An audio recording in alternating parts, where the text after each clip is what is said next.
Okay, running as is. So, yeah, that's just going to be running in the background, and you're going to start in 4 minutes. Awesome. Yeah, so just remember. Oh, yes. Mm-hmm. You got the side, right? Pause or anything, don't swear, whatever. Rejoice. Can they see us at the moment? Yeah, they can. Oh, We're just on mute. Sorry? they can see us at the Yeah, you're muted at the moment. Alright, let's shut this door now. You guys excited or nervous or both? You're not staying. Excited. Excited? Yeah. Triggers everyone. There's a lot of people joining now. Hey. Hey. Wave. Yo, what up? No, I'm not gonna say that, I promise. I'm just joking. It's honestly really nice how we all come together for this one purpose. Those are the cameras there, right? Yeah, Yeah. that little sphere thing. That's interesting. Yeah, technology, right? Technology. I have never seen that in my life. We're getting closer and closer to Tomorrow Day. That Mm. movie. Ooh. Tomorrow day. Yeah, Tomorrow love Day, that yeah. movie. Oh, Like, straighten up. looks good. Mine doesn't really even show up because it's red. But It's like a good flow between the two colors. thank you. And yeah, it really shows on your black. Yeah, and the blue contrasts very nicely because blue and orange are like opposite colors. I want to say. Yeah, I think Right? that's true. With the orange. Yeah, blue and orange. No? But you can still see it. Yeah. Like, you can still see your ribbon. Yeah, thank you. And it's nice because you got red and gold, and your Yeah. ribbon is red and your pin is gold. Yes. There's currently more people coming on as 11 o'clock. Like trying to see if like I recognize anyone. Oh, 13 people, 12. Come on, Maria, get over here. It's currently 25 attendees.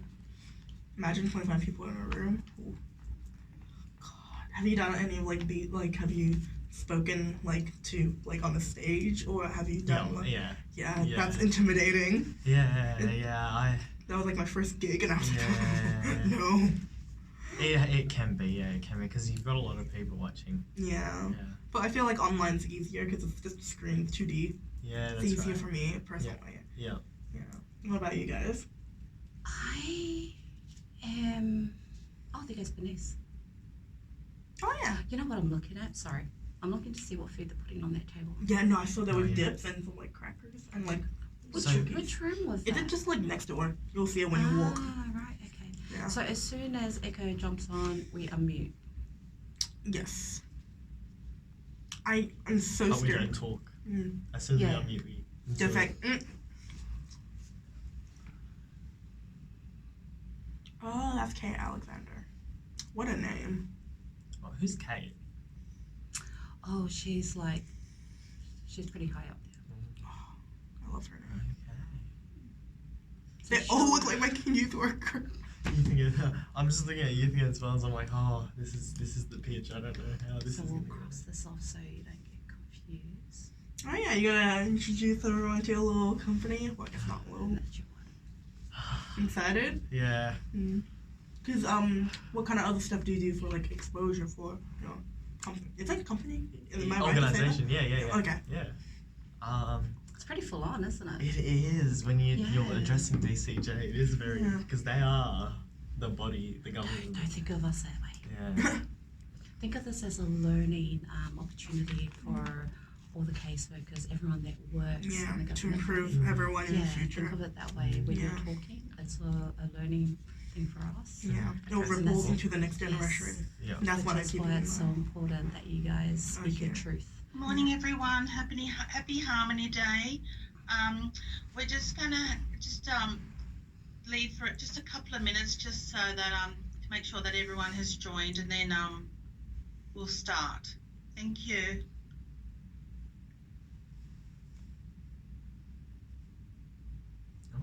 Yep. Okay. We're on mute. Okay. All right. Oi! Oh, Oh. excited. So that's where they're all going to be sitting. The people in this office will be Yeah. sitting. Oh, to watch it? Yeah. And then afterwards we head over there, have some snacks. I know I that might be a little something for us. I took a sneak peek. Oh, did you? Yeah, I took a sneak peek. I was like, oh, what's that? When they throw it back to you, add it. Oh, Add have it? mute, remember? Oh, yes. And mute button. Okay. Yeah. So we have to unmute and mute every time. Yeah. Oh, okay. I took a sneak peek. I was like, oh. I love it. I think Echo's looking at us and she's like, oh. She's so nice. I, Yeah, I love Echo. I love everyone here. Yeah, I know, right? Everyone. I would love to work here. Oh, Like the energy. Yeah. Love. You guys would be awesome. Thank Like you. if you guys ever think about like wanting to come to work for DCJ, Yeah. honestly, you guys would be invaluable. Thank you. Okay, I'm being Jinx, serious. double jinx. You want me a Coke? Prefer Sprite if you no, but no. Chicken. No, I had to. I'm sorry, I had to. Being serious. You guys would be. Yeah. Yeah. And everyone that's going to be tuning in and listening will also feel that too. 110. We reached 100 Ooh, now. that's such a great ego boost. Okay, I think we'll start. Thank you everyone for joining us for the OSP Harmony Day celebrations. I'm hoping that you'll be celebrating wherever you are for Harmony Day or Harmony Week. My name is Echo Morgan and I'm the Manager of Multicultural Services. My team and I sit in the Inclusive Practice Directorate of the Office of the Senior Practitioner, and I will be your host for this event. To begin, I'd like to acknowledge that we are meeting on various Aboriginal lands. I'm on the land of the Darug people. For over 60,000 years, the area comprising present-day Parramatta, and has been occupied by the Barramatical people, a clan of the Darug who first settled along the upper reaches of the Parramatta River. Barramatical is thought to be derived from the Aboriginal word for a place where the eels lie down to breed within the Parramatta River.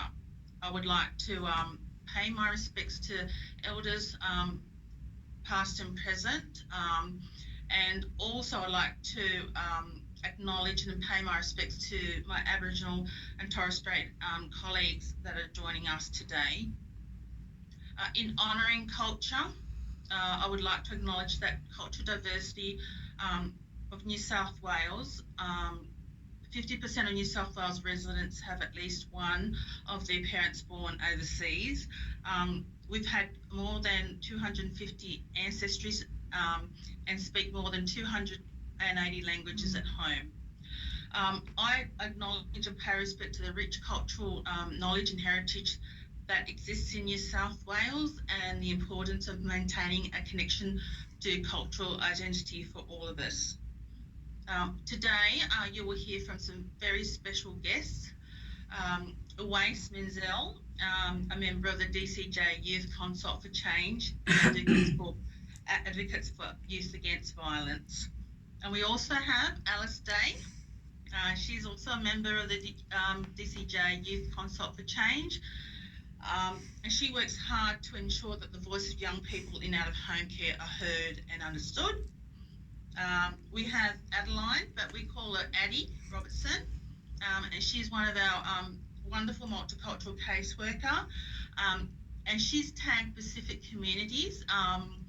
But Addie is from Samoa, and she was raised in New Zealand. And Addie's based in Mount Druitt CSC. Addie will lead the conversation discussing on how culture can support young people to find safety, permanency and belonging. Today's event is being recorded and will be circulated when available.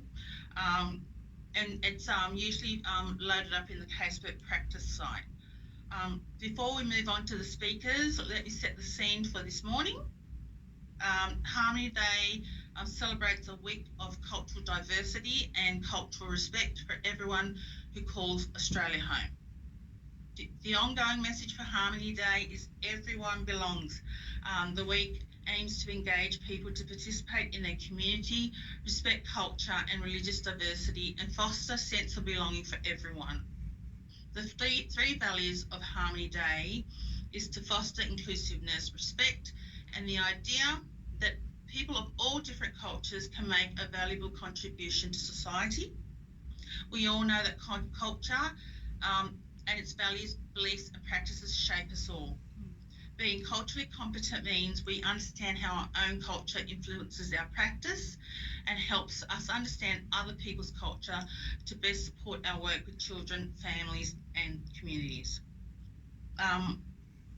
Multicultural Services have developed a new series of multicultural snapshots to support practitioners working with children and families from Bosnia and Herzegovina, Democratic Republic of Congo, Republic of North Macedonia, Pakistan, Republic of Somalia, and the Philippines. You can access these resources from the Community Services Casework Practice site. Now, I'd like to introduce you to Awais, Alice, and Addie, and just give you a little bit of a bio about them. So you know that Awais is a member of the UC Change, but in his role, he provides consultations on various subjects that DCJ is working on, such as practice mandates, new resources, policy development. Awais is also working hard as a member of UC Change to ensure that voices of young people in out of home care are heard and understood. And also sharing young people's lived experience and consultation that support DCJ to build practice that is child and young person centred and is relevant to their needs. Awais also started his own non-profit organisation called Youth Against Violence. He's determined to do his part to reach out to young people in both his local area as well as youth in the broader context. He's also committed to educating adults in what young people need from them. Awais has both a Lebanese and Moroccan cultural heritage and has enjoyed connecting with culture through things like a visit to Morocco. In addition to his culture, Awais is passionate about knowing more about the traditional owners of the land he currently lives in and works on. And then we also have Alice Day. Alice is also a member of the UC Change, and she works hard to ensure that her voice is heard on behalf of young people in the out-of-home care space. Alice is 17 years old and finished school in 2022. She's currently doing fashion merchandising at TAFE and very interested in fashion. Alice works part-time and is currently in a semi-independent living program. Alice migrated from Shanghai, China in 2011. And last but not least, our beautiful Addie. Addie is a Samoan of Samoan descent, born and raised in Aotearoa, which is New Zealand, who started her career as a registered nurse. In 2014, she commenced her career with DCJ in the role of a senior child protection and multicultural practitioner. Thank you, Addie. In 2021, Addie initiated the Pacific Pathways for DCJ Mount Druitt CSC, bringing Pacific leaders together to bridge the gap between DCJ and the community. She has travelled nationally and internationally to support family connections in the Pacific Islands, and in 2022 was a finalist for the Mary Demick Multicultural Awards. Addie was also one of the DCJ representatives who spoke at the University of Western Sydney 2022 Social Workers Career Expo, and you might have spotted her in some of the DCJ media and promotional recruitment on social media. Addie takes pride in her role providing multicultural consults and supporting practitioners statewide working with Pacific Island families. I will now hand over to Awais, Addie and Alice. After the discussion, we will have time for 1 or 2 questions. Please put your answers or comments in the chat function and I will go through them at the end of the conversation. Handing it over to you. Wow. Thanks, Echo. That was amazing. I don't know about you two, but I was like, who is she referring to? Oh, that's me. Wow. Thank you so much, Echo. I really appreciate that. First of all, we'd like to say Happy Harmony Day. Happy Harmony Day! I'd also like to welcome all our viewers that have jumped on to watch this. I'm pretty pumped. We all are in the office to hear from 2 amazing UCC. about you that. know. Everything that you're going to share with us is going to be so insightful and a learning opportunity for us practitioners that work for the department. So I guess let's kick it off. I know Echo's already introduced us, but I guess for our purpose, a short introduction again, so that way the viewers hear it from us. Our introduction, our name, our country of birth, and what language we speak. Yeah, so as you know from the introduction, my name's Alice, but my Chinese name is Han Xuan Dai. But right now I'm in the process of getting that changed to Xiaoyang Hua, which in Chinese that means dawn fireworks. My birth country is China, but more specifically I was born in the region of Shanghai. My main language is English and Chinese, but because I live by myself, I just speak English at home. Wow, fireworks, eh? Yeah. Okay, I'm going to call you Fireworks. Oh, please do. And over to you, O. Hello everyone, I'm Oais Menzel. I was born in Australia and I speak English at home, but I also do know how to speak Arabic. Wonderful. I'm Addie, yep. Adeline, but most people don't remember that, so it's Addie for now. I am Samoan, born and raised in New Zealand. I speak 3 languages and English is my 3rd language. So go easy on me as we talk through, as we go through the discussion. So I guess one of the questions, and in short, if I can get you both, just to describe your culture and why identity is important to you. Yeah, sure. So, as you know, I come from China, and China is a very old country, and its culture is even older. It dates almost 3,500 years ago, and because of its age, it's been able to, its history has become beautiful and rich and antique, and I've always found myself to be absolutely enamored with that side of things. And to kind of connect it to identity, for me, identity exists, who I am, and it defines me as a person. Absolutely, absolutely. And yourself, O?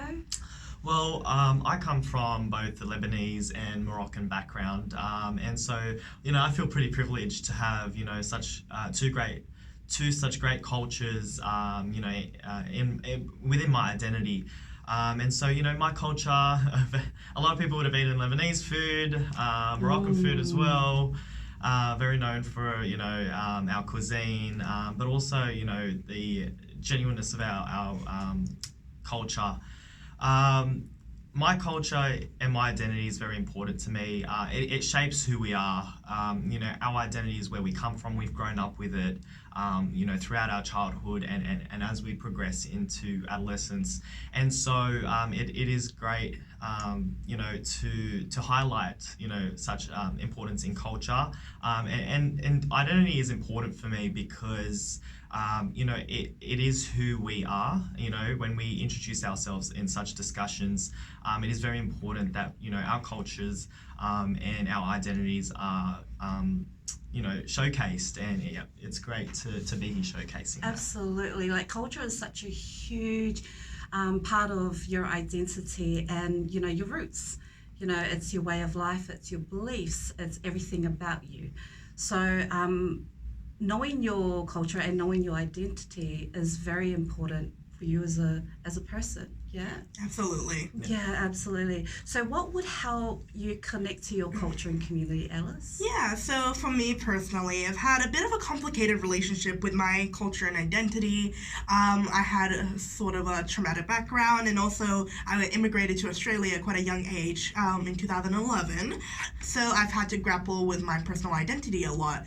But even during those hard times of me, sometimes liking my culture and sometimes disliking it, there were parts of it that grounded me, that no matter what, as you know, food is great. I've always been super fascinated with its history, fashion. As you can see, I'm wearing the traditional Chinese dress called cheongsam. Yeah. So I would say that's what connects me to my culture. Wonderful. And you're a fashionista, yeah? Yes, I am. That's right. And what about you, O? What helps you connect to your culture and your community? Being amongst that community, being amongst people that you relate to, you come from the same background, you just know, if you meet a person that's from the same, for me, when I approach people from my community and from my background, I find that, you know, it's very easy to connect, and we just have that cultural understanding when it comes to, you know, who we are. And again, going back to the identity, what helps me connect to my culture and my identity is being around the people from the same culture, attending events, being there to, you know, just sit around the table, have those discussions about, you know, who we are, where we come from. And, you know, it helps me, you know, figure myself out more and figure out my identity more by connecting with, you know, my culture and where I've come from, because it's important. We've all started somewhere, and so to do that together with a community, you know, that I'm connected with through that culture is very important, and that's how I do it. You know, being on the ground, being with people that you know, share the same culture as me, and just being there together to celebrate our you know, our background and our cultures. Absolutely. So community plays a huge part as well, yeah. Absolutely. And your upbringing, and your identity. So it's almost like a guide as well into who you are, into the culture, learning the language, spirituality, if they're, you know, spiritual beliefs, family, what ties you to that, yeah. So you said events. Yeah, you said food. So a lot of that ties into that as well, being surrounded by, you know, you're going to events to celebrate where you're from. You're there to celebrate your roots, yeah? That's correct. So, you know, almost like Harmony Day, you're standing here proud saying, I am Moroccan, I am, you know, I am Chinese, I am Samoan. You know, we're standing here proud because that's our identity, yeah? And we know our culture, we know how important and valuable that is. Yeah, so staying connected is always very important, whether that's out in the community or around people. Yeah, and family is always a big thing here. Yeah, and you know, we call you don't have to be blood to be family as well, because it takes a whole village, a community to raise and protect children. Yeah, okay.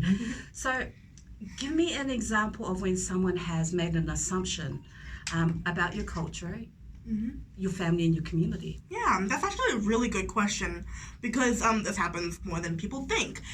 For me personally, what I find is that because of stereotypes and sometimes portrayal in media, like movies, TV shows, and whatnot, people sometimes can think they know more about the culture than where the person is from. For me personally, I found a lot of people assume stuff about, you know, Chinese culture, both positive and negative stereotypes, like the idea of the model minority, how Chinese people or even Asian people in general are really good at mathematics, they like love school, they don't like, you know, and even ideas about their appearance is stereotyped, everything from, you know, having slanted eyes, having straight black hair, or like a not plus size body, which actually as a kid that actually made me push away my culture that much more as a kid, because I really hated conforming to that identity. I just wanted to be who I am without, you know, having to be judged based on something that I didn't want to. Like, I wanted to be proud of who I am. Yeah, of course. And, you know, that's so powerful, because we find that, you know, when we work with young people, you know, that's what they're coming up against, that's what they're facing, you know, the stereotype, you know, the stigma of, you know, where they're from. And, you know, mentioned earlier, culture can be identified in all different aspects, culture as in your roots, where you're embedded, where you're from, what cultural background, you know, there could be, you know, culture like street culture, you know, that's also one thing. Street culture, it's what you've learnt from the street, that's what you bring into your everyday life. What about you, I'm interested to hear what you have to say about this too. Well, I just want to go based off your points as well. You know, Alice made a very good point. In modern day culture, and I will call it modern day culture because it's a very big important part of it. It's the fact that, you know, culture these days it's very stereotyped, stigmatized, like, you know, you are this, so therefore you act A, B, and C. And so we've lost that whole perception of, you know, culture is something to be proud of, to let's discriminate you know, against, you know, cultures, and you know, you have a certain expectation, you know, in front of the general public to be like, you know, oh, you are, Yeah, Lebanese. and the culture like defines you rather than what it really should be. Like you define what that culture is. Exactly. Yeah. No, exactly. And you need to define your own culture because everyone else has their own individual identity.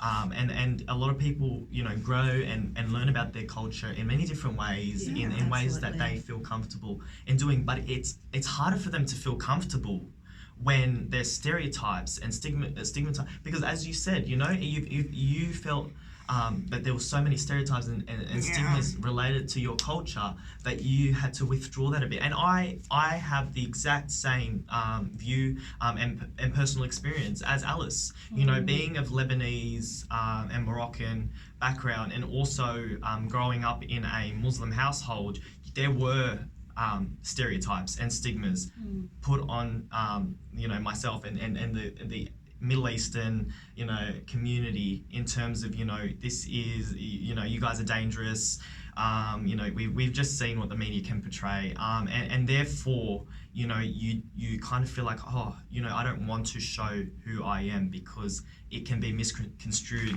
and turned back on you, and it shouldn't be how we feel. We should be proud of who we are, where we've come from, and our cultures. Yeah, and to kind of go off on that, if you don't mind, as I found that even these stereotypes have then somehow found their way back to our actual cultures, and part of it defines that culture to the point that my personal, my family, tells me, you don't look like Chinese person, you are, you're really overweight or blah blah blah. It's then somehow found its way back into the culture and actually defined it, which is then it becomes a cycle of continuous misinformation. That's. And so what we need to be doing is changing that narrative by educating those around us, about our culture, where we're from. We have to be that cultural lens for those that are not of our background. Yeah. So that way there's no miscommunication, there's no stereotype, and there's no what's the word? Sorry. So that there's no stereotype being stereotyping. put us. Yeah, so for myself as a Pacific Islander, born and raised in New Zealand, Aotearoa, South Auckland, everyone, if you're all listening out there, proud Samoan, Pacific Islanders are also have their own views, or people perceive Pacific Islanders, and without getting into the nitty gritty of it, some may say, they come from a violent background, they're big, and things like that. But really, we're just big teddy bears. We've got a lot of love here, and so again, it's come from the narrative, and you guys nailed it. Media. We need to change that. We need to change that narrative for those out there, so they have a better understanding of what culture really is, and our identity and our way of life. Exactly. Yeah? Exactly. 100%. 100%. Agreed. So on that, how can practitioners, my colleagues and I, how can we engage and connect young people to create a meaningful relationship where they feel supported, where they feel heard, where they can talk about their identity, and their culture with us? Yeah, well, for me, because I did go through this kind of love-hate relationship with my identity and my culture, I would have honestly said different things in different points in my life. So for me, I don't think there's actually one correct answer. But I think overall, something that can be applied universally to anything is to just listen.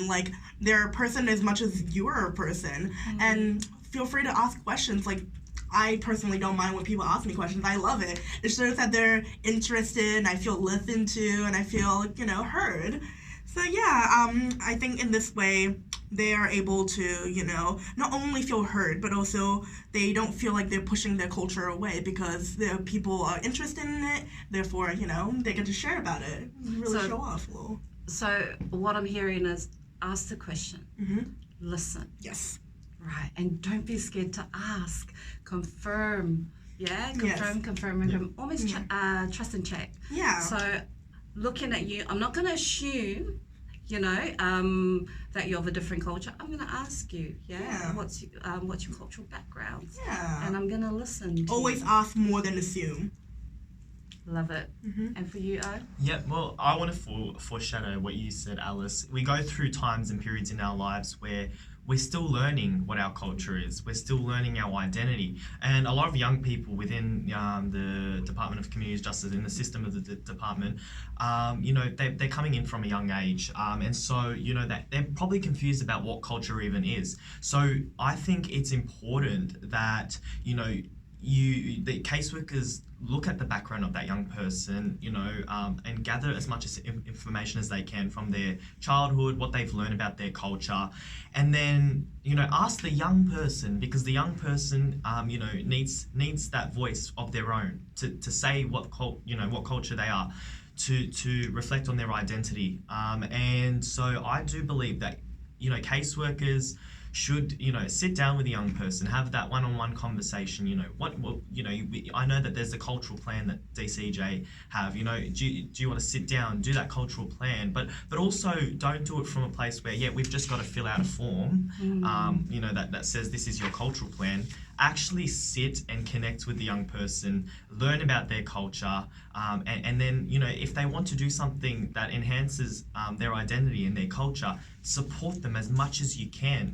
Tell them, yes, we can look at avenues. If you want to go to this event, or you want to connect in this way, let's work around it. Let's do it, because it's important. Work as a team. Work as a team. Cooperate.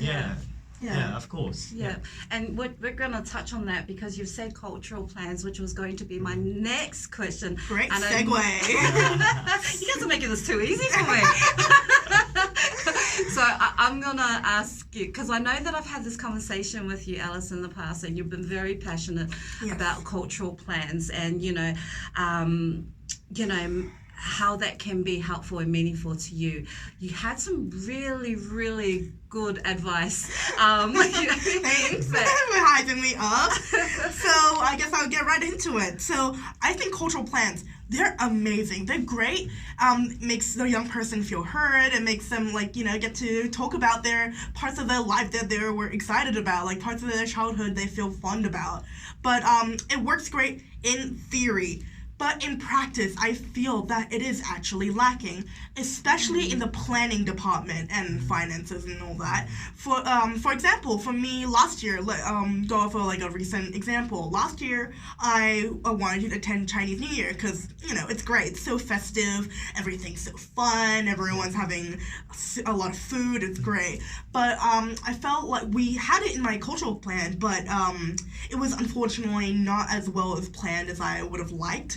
Budgeting was a bit strange, and it was just it kind of dampened the mood on what otherwise would have been an amazing day with no flaws.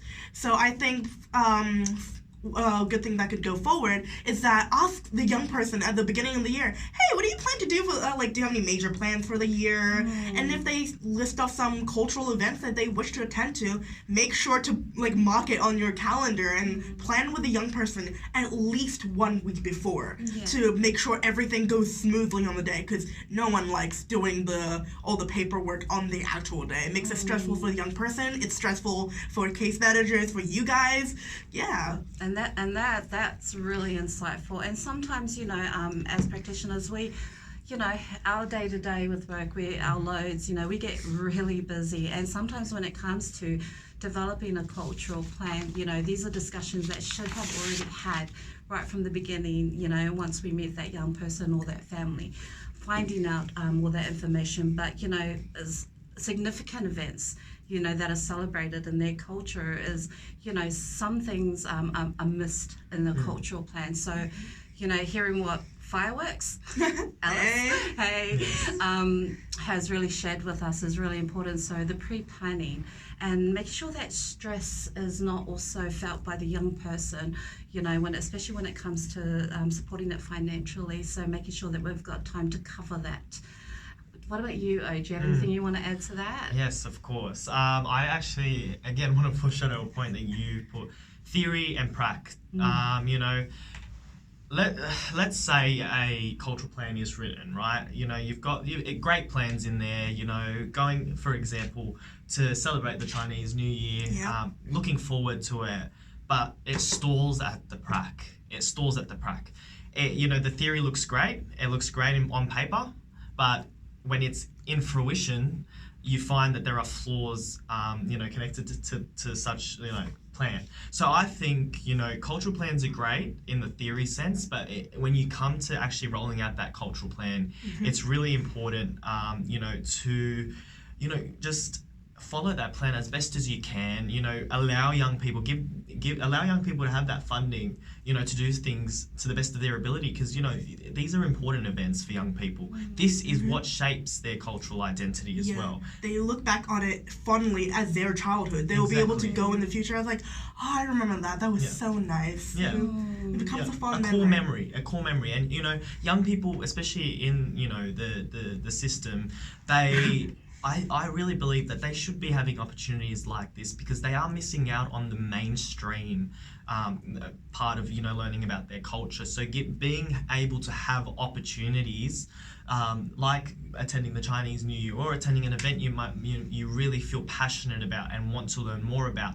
The DCJ system, they should be allowing young people to attend these events and have fun to the best of their ability, allow the funding, and give young people that right to, learn more about their culture and their identity. And celebrate it, yes. Yeah. We all deserve to be proud of the culture, and so therefore we should see, this reflected in the cultural plans. Yeah, and you know what? We are hearing you, right, guys? We are absolutely hearing what you guys are saying. Hell yeah. Yeah, but you know what? For those, I guess, for working with a lot of children and young people, we do come across some barriers. Yes. Yeah, where sometimes we have young people saying, I don't want to know about my culture, or, they don't really know, what activities are out there, because maybe they haven't been exposed to that.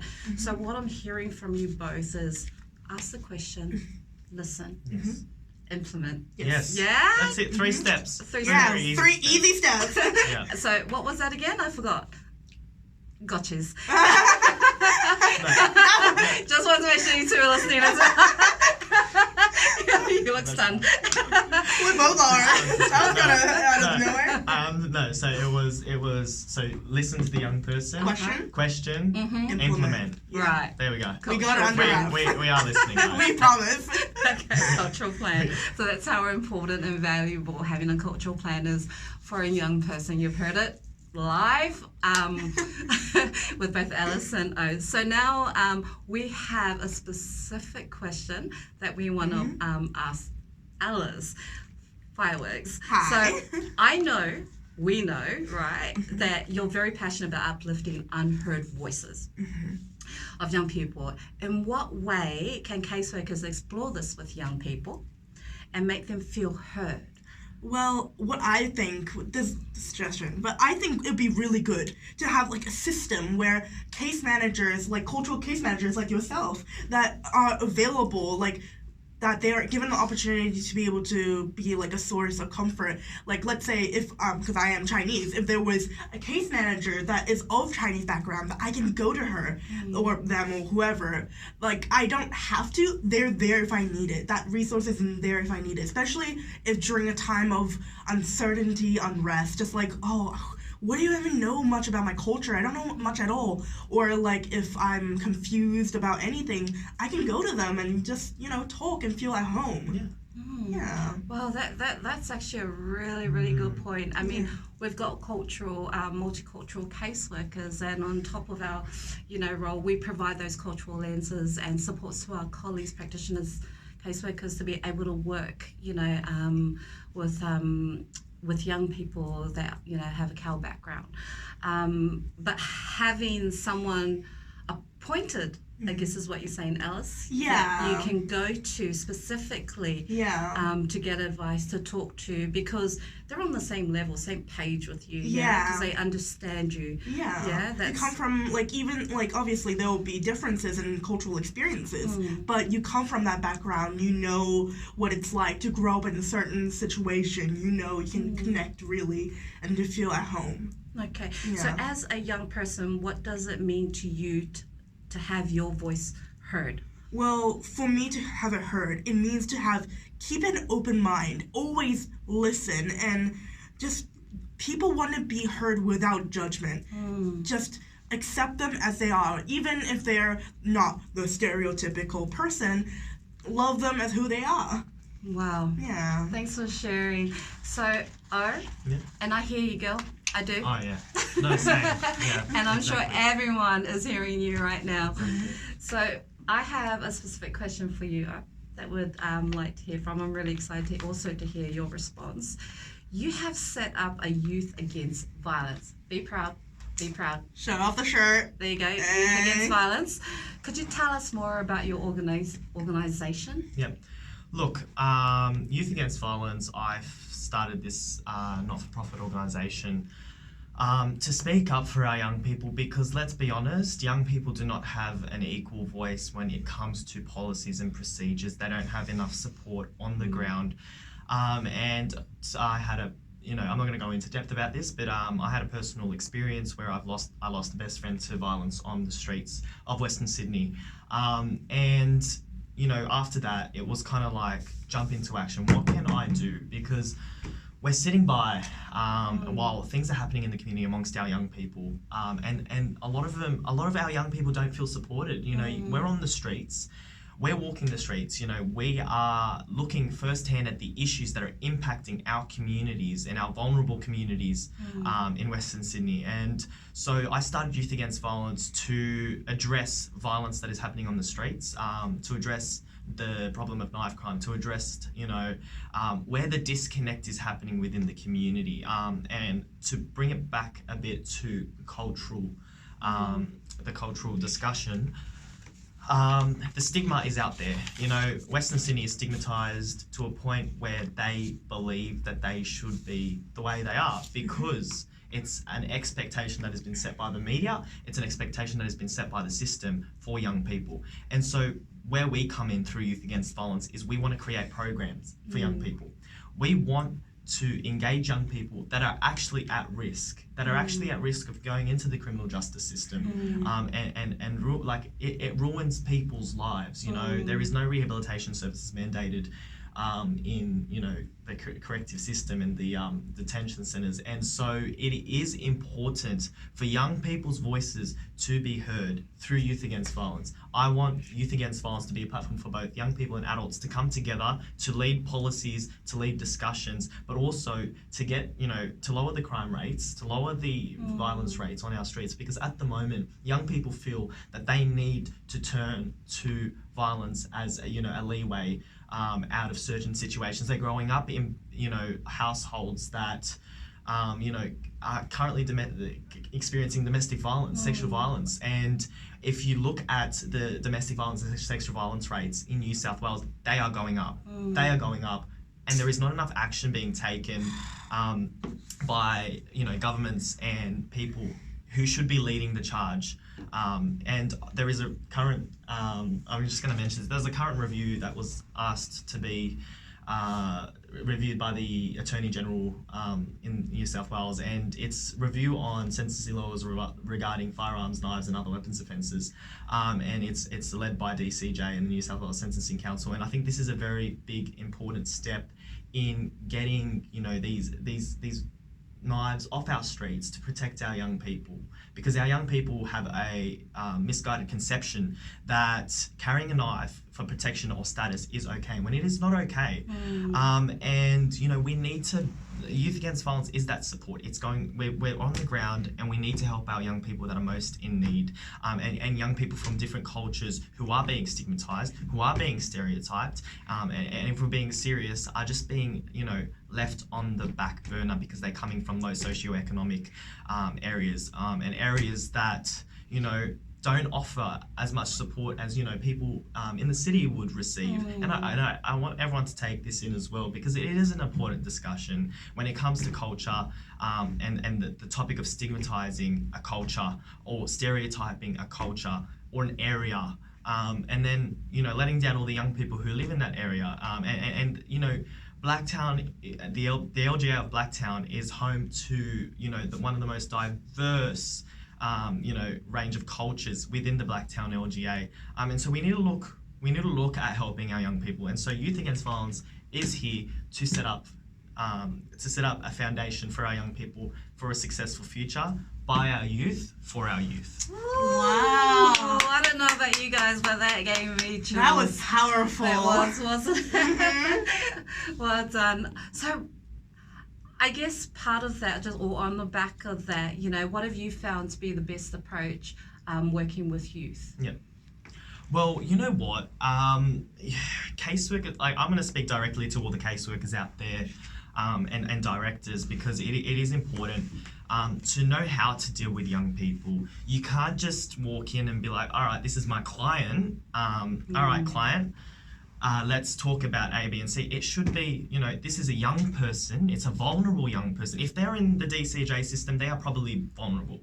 They are probably in a state of vulnerability, and they do not have, they walk into DCJ going, oh my God, like, how have I ended up here? What's going on? Yeah. So it's important from the get-go, from the start, when you're introduced to a young person, to address them as a young person, not a client, address them as a young person, first of all, treat them, like an actual human, and then start that discussion,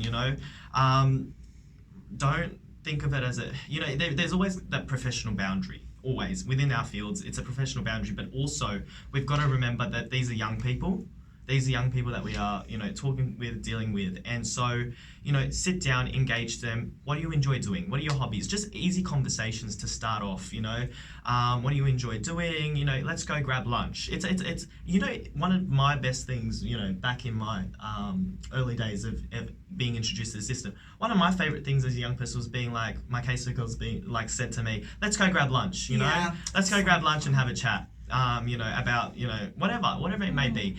That is breaking the boundary and that wall that a young person already has. And I will assure you all, a young person who enters the DCJ system, their walls are up, their boundaries are up.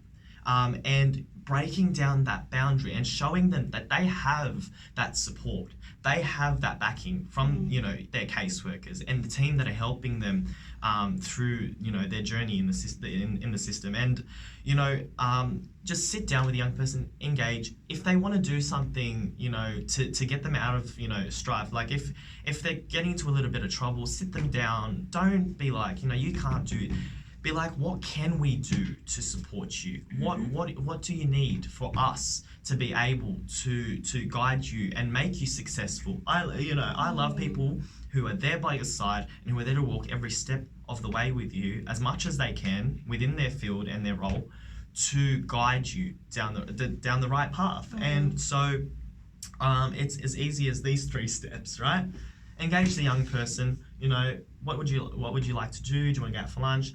Then talk to the young person, ask those questions, and third of all, act on those questions, or act on those, those things that the young person is asking you to do, whether they enjoy sports, whether they enjoy whatever is going to get them down the path of the criminal justice system into the,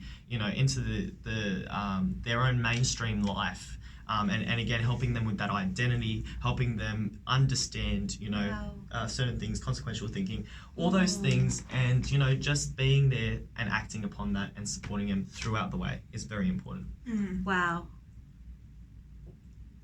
Speechless. I am speechless because you know what, you've just given us tips, which is also going to be, part of that question, and that insight, for us.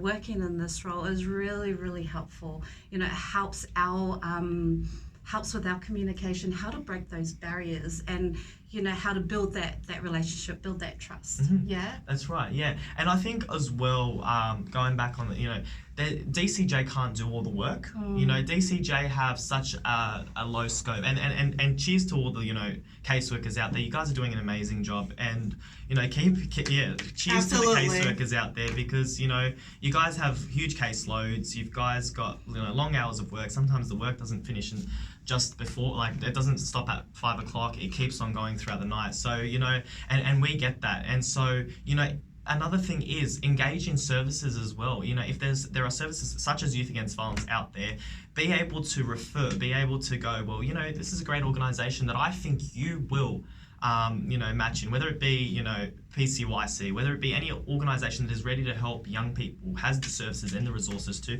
and again, DCJ providing the resources, the funding that community organisations in these communities need to keep young people, engaged, keep young people down on the right path, and it is very important. It's not all one DCJ fixed the problem thing. It's everyone who runs in these, for example, not for profit. It's PCYC, Youth Action, working as a all team of again. these, all of these community organisations link the young people up, and they have, because they have the best experience. They deal with young people that are at risk.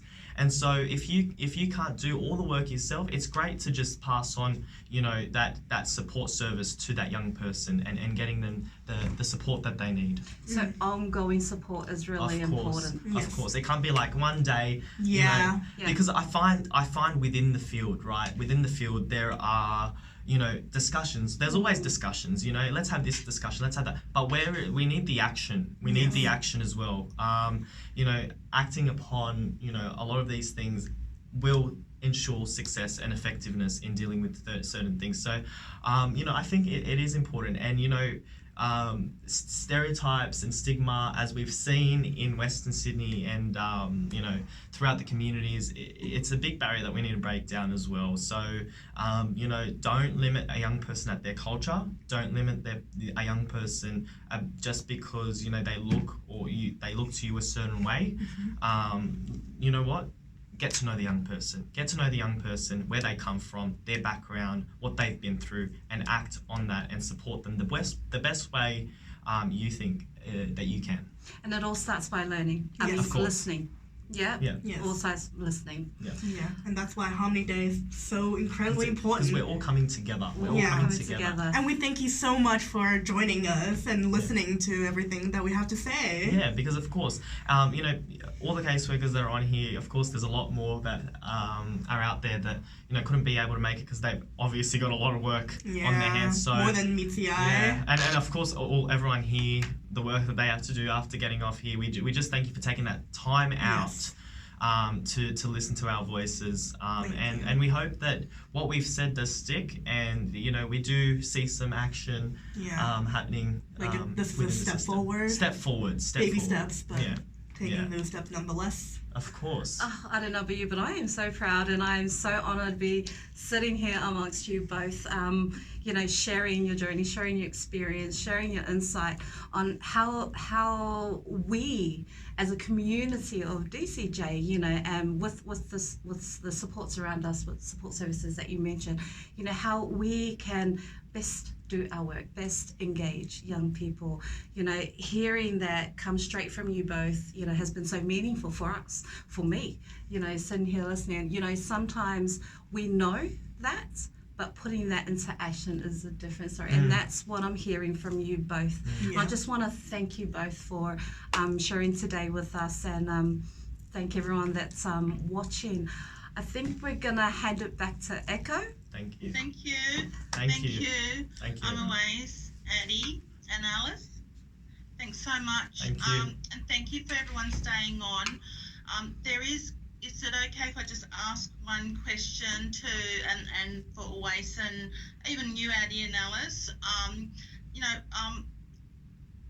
What would you like to remind us, or as our practitioners, of some of the things that connect you to your culture and community? And Shelley says, love your energy. Thank you. Yeah. So I guess I'll go first. I'd say it's the small things that really does connect you back to your culture. Like for me, I find comfort in things I ate, like from the snack store, like just down the road, that are questionably not healthy. But they were good. They were my nostalgia. They feel so just, at home. Like I still go down to just, the Asian store down the street and pick up some stuff. It just makes life a little bit better. Like food is obviously one, but then also, like I said multiple times, I am very invested in history. I love studying that and how the world has come to be, how that has built up to this point, and it's so incredibly fascinating to me. And and there's obviously fashion, like how fashion from back then connects with fashion now, and how there is a mix. It's incredible. Yeah. You're looking at, a future designer here, Oh, emerging. I don't know about that one. Hopefully, Oh, no, hopefully. I think Fingers so. crossed. You have the potential. That's Thank the you. Well, you know what? As Alice said, it's the small things that count. And although people don't think, a lot of the time, a lot of people don't think the small things count, but the small things do count. And just being there in events, laughing amongst each other, celebrating, being able to say we are who we are and we are proud of it. And so, background, being able to go to places like I loved visiting Morocco when I was younger. I think that's a core memory for me. Being able to look at how the world is here and how the world is there. It's very two different worlds when you really look at it. But things like that, being on the ground, and engaging with people that. One more thing, a very important point as well. It's good to connect with people from other cultures. Yes. Let's Mingle. The definition of harmony is that we are all coming together. Everyone belongs. So, and that's one point I really want to make very clear is that people from Middle Eastern, from Moroccan, Lebanese backgrounds, from Pacific Islander backgrounds, from Chinese backgrounds, we are all in harmony together, and we should all celebrate together. It's not just that's a Middle Eastern event, so that's just the Middle Eastern cultures, people from that culture go there. It should be like Addie, there's a Middle Eastern event coming on. Do you want to come along? Learn about each other's culture, and prosper together, because together we can push that message of harmony and belongingness together. We've come from all corners of the world, and we've gathered here, online and in person. Yes, that's correct. Yeah. And we're pushing this. Oh, sorry, sorry, Aga. And we're pushing that message of harmony together, and that is what's important. Yes. Thank you so much. The messages on the chat, I can't read them all, but hopefully when we finish, you can have a look at them. We can share them with you. But we're closing up, and I wanted to hand over to Kate Alexander, our Executive Director, and she is our Senior Practitioner for the DCJ. So over to you, Kate. Thank you. Thanks, Echo. Can you hear me? Yeah. Wow. So good. Wow. You did so well. The You easiest too, job I've ever Alice. had. Amazing. Oh my God. I've been told to be quick, and I've been told to say thank you, and there's no easier job than saying thank you. You three blew me away. I start with you, Addie, Mount Druitt. Mount Druitt office must be feeling so proud, and Hell yeah. you gave me such hope, because as I watch you there with your warmth, I felt incredibly inferior when you described that English is your third language, and you are so articulate with it. Oh, yeah. But your warmth to these amazing young people, and your energy, and I just felt such hope watching you, because I know all the young people you work with every day will be benefiting from all that you bring, and your smarts and your energy and your hopefulness and your kindness. So thank you to you. And stars of the show, unbelievable, Oasis and Alice. When you were speaking, and I'm so sorry not to be there in person, I've got a shitty cold, and but I'm so sorry not to be there today, but I thought I'd be better not to come and infect everyone. But as you were talking, the OSP leadership team, we were all texting each other, and the texts include OAS for PM, Alice for PM. I don't know. I can't tell you, and like Echo, I'd love someone to print out the chat for you. We will make sure we get all those comments sent to you, because the thing I want to thank you for above and beyond anything is that we've got hundreds of people online listening. It stops counting at 99 plus, but there are hundreds. And I've seen comments from Armidale office, I've seen comments from St George office, from Mount Druitt office, and these are caseworkers who are saying, thank you, you've blown me away, you've inspired me, you've given me such hope. you were so generous always when you thank caseworkers for the job they do, and I was struck by your generosity, but what you've given them today is, it will have filled their cups enormously. You make such good sense, and you're so smart, and you're so articulate and so hopeful and passionate, and the things that you're saying, I mean, we should put you in front of new caseworkers every single day. Treat young people as people, not clients. Treat them as humans. Walk by their sides. Listen, ask questions, and act. I mean, it matters. It's just so important. The importance of cultural planning. Alice, I'm really sorry to hear that conversations about finance got in the way of a Chinese New Year celebration. That makes stuff all sense to me, and I'm really sorry about that. No, it's good that we're having this conversation, though. That's where it all begins. Oh, yeah, well, you are so generous, good woman. So I really wanted to thank you all, and the work we do for young people in care is our most important job, but when we hear you talk in such ways, it is just incredible. You've given me such hope, and I know I speak on behalf of everyone online. I hope everyone can just give a bit of a virtual clap now. If you can see all the clapping on the screen. I know I speak for all my colleagues when I thank you with really, really deep gratitude. So hope to see you around again soon. The work of UC Change is wonderful, and just enormous thanks to all of you. And thanks to you, Echo. Lovely job. Thank you. Thank you, Echo. Really Thank you, okay. Thank you, everyone. Thank you Yeah, very truly. much. Happy Harmony Day and happy Harmony Week. See you all. Happy Harmony Day. Happy Happy Harmony Week. Bye. Yeah! We did it! Oh! Yeah, it's done. Yeah, it's done. Should I stop it? Stop it? Do I stop? Yes.